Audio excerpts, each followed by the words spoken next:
Today we're going to be covering what Firebase is and how you can use it to build full stack React Native apps quickly. Stay tuned. Welcome back to another video, devs, and if this is your first time here, really welcome.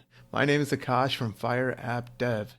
On here I teach you how to build full stack React Native and Firebase apps. Meaning I show you how to do the front end and the back end with a little bit of design tossed in there. If that is something you are interested in, go ahead and hit that subscribe button down below so you can keep up with all these videos coming out. Now let's jump right into what Firebase is. So for those of you who have not heard of Firebase at all, it is a fully managed backend provided by Google. Now what does that mean? In a traditional backend for some type of app, you're going to need to spin up some server, you're going to need to spin up a separate database, figure out how the server communicates with the database, and then set up a REST API or something on the server so your app can connect with the server through the internet. That's a lot of code, a lot of boilerplate code, which is repeated again and again each time you build an app. Not only that, if you need to add other things like authentication or analytics in there, it becomes a whole lot of work. Now what Firebase does for you is it pretty much takes all of that boilerplate stuff and abstracts it away from you. That's right, you don't have to worry about it at all. With Firebase, say you need a database, you can just start up their Firestore database in which you pretty much just throw all your data in there and instantly you can access it through API endpoints. That's right, Google takes care of all of that for you. You don't have to worry about adding extra code in the server to set up a REST API.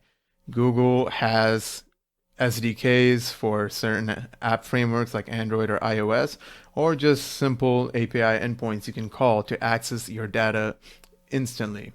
Now, what if you want to do some custom business logic in between getting the data? Well, no worries. Firebase easily interfaces with Google Cloud's functions.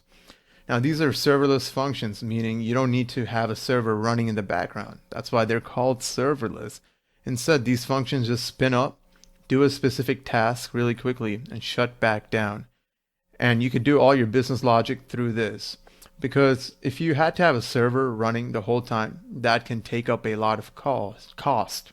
But with functions, no cost at all. Literally, almost no cost unless a lot of people are using it. Functions, you're only running for the time it takes to execute the job, which is just a few milliseconds or a couple seconds at most. And you're going to need to run a lot of these functions before you even start incurring costs, which is another amazing thing about Google Firebase, because for a lot of things you need to do to say you're just doing a project at home, or you're some type of startup who's just building your first prototype, you're not going to have a lot of users, and Google understands that. So with Firebase, you're not going to be paying anything until you get a certain volume of users actually using your app regularly. I'll toss their little pricing tier up there, but basically it's going to be free for you to use. And I don't know about you guys, but I love free.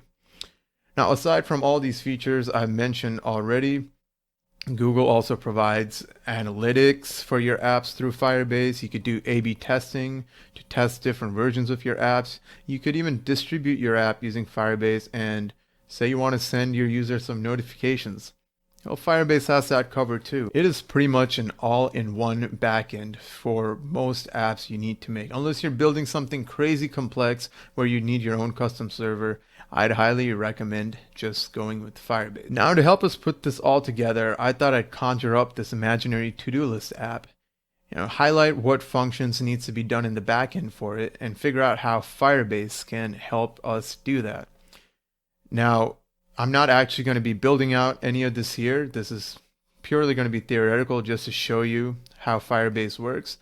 But I am having a video coming out soon where I will build this to-do list app from design to front end to back end. So if that is something you're interested in, go ahead and hit that notification bell after you subscribe so you will be notified whenever that comes out. You're going to learn how to make a full stack app from start to finish. that you can add on your resume, show off to friends, use, and I don't know, you could do whatever you want with it. So if you're interested in that, definitely stay tuned. It's coming up. But let's get back to our imaginary to-do list app for now. So here's our imaginary to-do list app. Now, what are some things that we might have to do in the backend to get this app to work? First, you want the user to be able to log in. So, we prevent all these bad actors from joining. Only you can access your own data. So authentication is important. Second, we'd want somewhere to store the items in the to-do list. So we'd need some type of database. Third, maybe we allow the user to add pictures on the to-do list, so we'd need a spot to store these pictures. Fourth, maybe we don't want to store all these HD pictures the user might upload. That can take up a lot of space in the backend. So we might want some custom logic to downscale these pictures so it's easier on the backend for storage. And then maybe we want to try out a few different versions of the app. So we're going to have to A/B test this app with maybe different colors, your UI put around in different spots. And then we want to make sure the user isn't getting any errors, or we want to study their engagement, see which part of the app they use most. Maybe they like the calendar more than the to-do list. So we want to throw some analytics in there. And finally, I don't know about you guys, but I tend to forget a lot of stuff I put on the to-do list. So maybe we want to send our users a reminder to make their lives easier. And we could do that with some push notifications. Now let's go through Google's Firebase and see where all these features are. Alright, so here we have the main Firebase console. Follow was this app I used to work on, but I'm not really using it anymore, so it's a nice spot to show off everything. Right away on our dashboard, we see we have some basic analytics. We can see functions that were invoked. We can see reads and write on the Firebase. Very clean dashboard. It shows some engagement, and yeah, some important things you'd want right up front here. Next, we could take a look at authentication over here. Here's a bunch of users we had on the app. You can see the user has a UID. Authentication provider, which is a phone number. We used a phone authentication. But if I go ahead and click sign in methods here, look at all these providers Firebase has set up for you. So for our to-do list app, you can have them sign up with an simple email and password, or a phone number, or use Google. Use Game Center if it's an Apple user, maybe use Facebook, maybe even use GitHub, which would be weird for authenticating. But yeah, you have a lot of options for authentication. So you can just go ahead, set one of those up, and bing, bang, boom. We already have authentication done for our imaginary to-do list. Now we have Firestore, which is where we want to store all of our data. Firestore is a NoSQL database provided by Firebase, and it is a real-time database, which means as soon as you upload data from one device, it syncs it pretty quickly with all your other devices, which is pretty cool.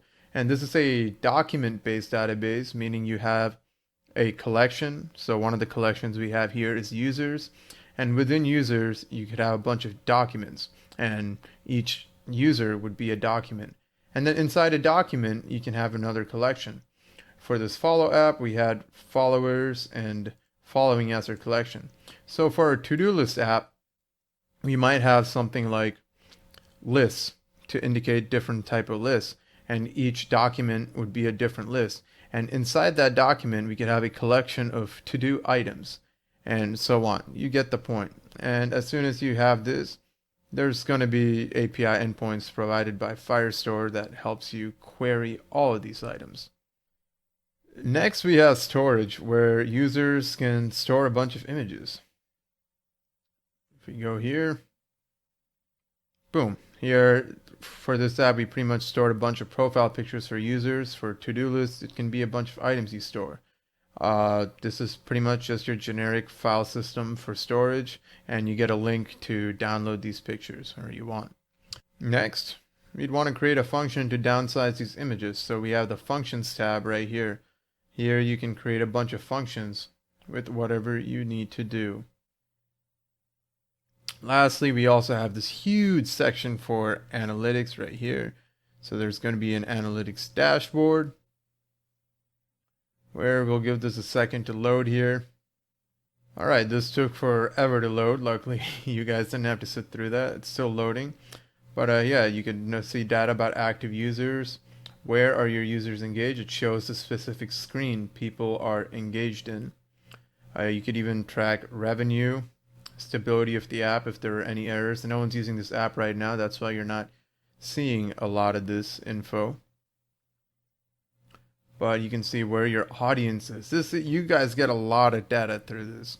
You really think of anything, and you can also make your own custom properties, events, and you can set up funnels to see if your users are following certain paths through the app.